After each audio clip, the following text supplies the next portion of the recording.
He was standing on the field when shots rang out. Life is precious, and it's very easy to be in the wrong place at the wrong time. Congressman Roger Williams is back in Texas today, talking about the terrifying moments last week. Plus, a bond passed in Hutto in 2009 finally moving forward. But the almost 9 years that have passed have added some new obstacles. This is KVUE News at 6. Hi, everybody. I'm Mike Rush. And I'm Quita Culpepper. We'll get to those stories in just a moment, but we begin with a disturbing case right here in Austin. Austin police say 5 victims went to an apartment complex in northeast Austin. Some of them were zip-tied, raped, threatened, and later robbed. 2 of the men are in jail tonight. Police have warrants out for a 3rd suspect.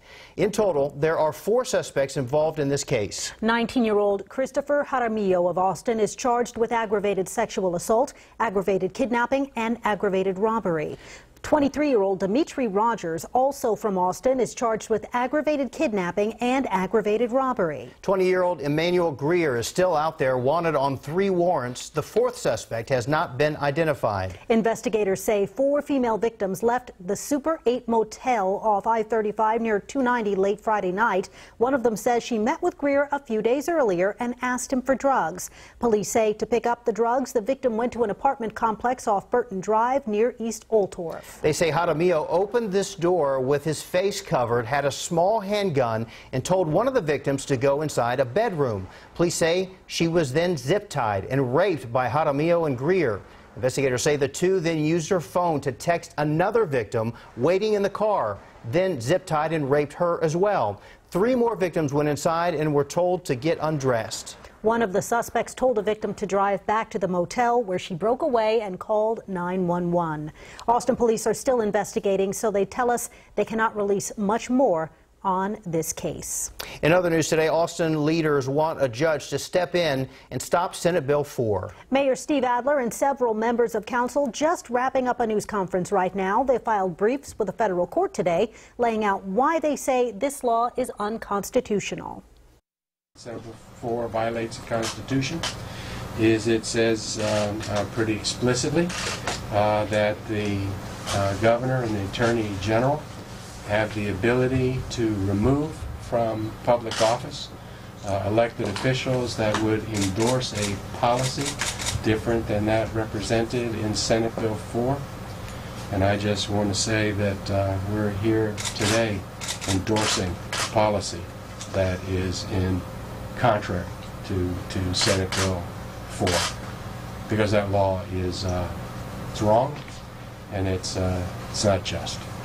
The mayor also says the motion seeks to show that Texas and ICE have collaborated to punish Austin, and the city will suffer economic harm because of it. Austin is one of several cities suing the state over SB 4. They'll be in court in San Antonio next Monday. We'll have more on this story coming up on the Night Beat. It's a day I won't forget, but it's also a day that we're blessed that it turned out like it did.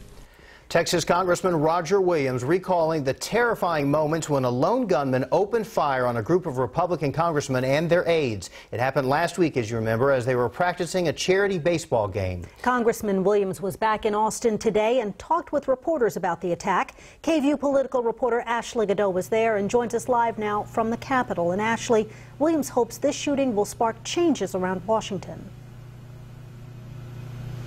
Yeah, Queen and Mike, for starters, he would like to see more security when a group of congressmen and women are out together, but he also hopes last week's tragedy will prompt all lawmakers to dial back divisive political rhetoric. Congressman Roger Williams on crutches, his right leg still healing from last Wednesday. I'm blessed to be here today, and today I won't forget. Williams was at a morning practice just outside of D.C. with the Republican congressional baseball team he coaches when a gunman opened fire. The shooting started, boom, boom, boom, and everybody yelled, "He's got a gun, take cover." There was one way out, one way in, and we were playing baseball. We literally were sitting ducks for somebody that wanted to get up and go kill people. 5 people, including Williams' aide Zach Barth, who went to UT Austin, were shot. Williams was also injured diving head first into a dugout to escape bullets. This guy was shooting and shooting and shooting. He was trying to get to the first base side of where we were, but a gate would not let him get on the field. Williams says the brave actions of 2 Capitol police officers saved their lives. Finally, we heard the Griner and Bailey begin to fire back, which I got to tell you was a fabulous sound. And they literally kept this perpetrator from going on the field and massacring everyone. Police killed the gunman, 66-year-old James Hodgkinson, who had posted negative comments on social media about President Trump prior to the shooting. Williams hopes that will be a wake-up call to lawmakers. We need to be able to dial the rhetoric back to where people can agree to disagree and do it in the right way. As politicians, as people that represent people, we need to sell our positions, not downgrade the opposition.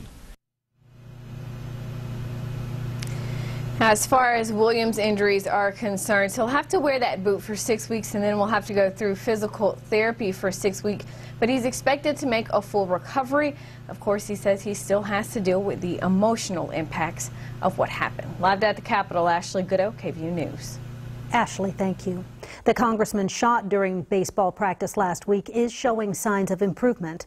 Doctors have upgraded the condition of Majority Whip Steve Scalise from critical to serious. The Louisiana congressman is awake and speaking with loved ones. He was wounded during a shooting at a congressional baseball practice outside Washington, D.C. last Wednesday. Detectives are actively investigating the death of 21-year-old Travis County inmate Herman Titus. Titus was taken to the hospital this morning in critical condition and died shortly after. Evidence collected so far does not suggest foul play was involved, but because of the recent passage of the Sandra Bland Act, the Texas Rangers will conduct an independent investigation. Titus was booked into the jail in May, charged with intoxication assault and a parole violation. Some much-needed rain moving through central Texas today, but it looks like we are going to heat back up tomorrow just in time to kick off summer. And look at that. You can see the haze just sitting over Austin. That's right. the impending heat coming. Albert Ramon is back in the Storm Center after a week off to track these hot temperatures. Hey, Albert. Hi there, Mike and Quita. Yeah, a couple of showers, only registering about 1/100th of an inch officially here in Austin, but that activity is out of here. This is actually the warmest and sunniest part of the entire day. Much of the day spent in the 80s, highs reaching low 90s just in the last hour, and we actually may see those temperatures go up a little bit more over the next hour or two. 90 in Lano, it's 90 in Giddings, quiet on the Max Storm Doppler radar. Here's a look at the loop from the last 6 hours, showing a few of those showers fall apart as they reached Austin. Had an isolated thunderstorm in portions of Burnett and also in Blanco County. Well, we are tracking the tropics. Brett has developed just outside of the Windward-Leeward Islands, and a tropical storm developing over the Central Gulf. Where is Cindy? Expected to become Cindy later tonight or tomorrow. Where's that headed? Full forecast is coming up. Thanks, Albert. Happening today, Austin School District trying to figure out exactly how much they'll be asking for in a bond proposal. Officials are trying to finalize what projects the November bond would pay for, even though they have a pretty big wish list for revamping aging schools and building new ones. Some things may not make the final list. That's because officials want to keep the package below $1 billion. That's the only way they'll be able to avoid raising property taxes.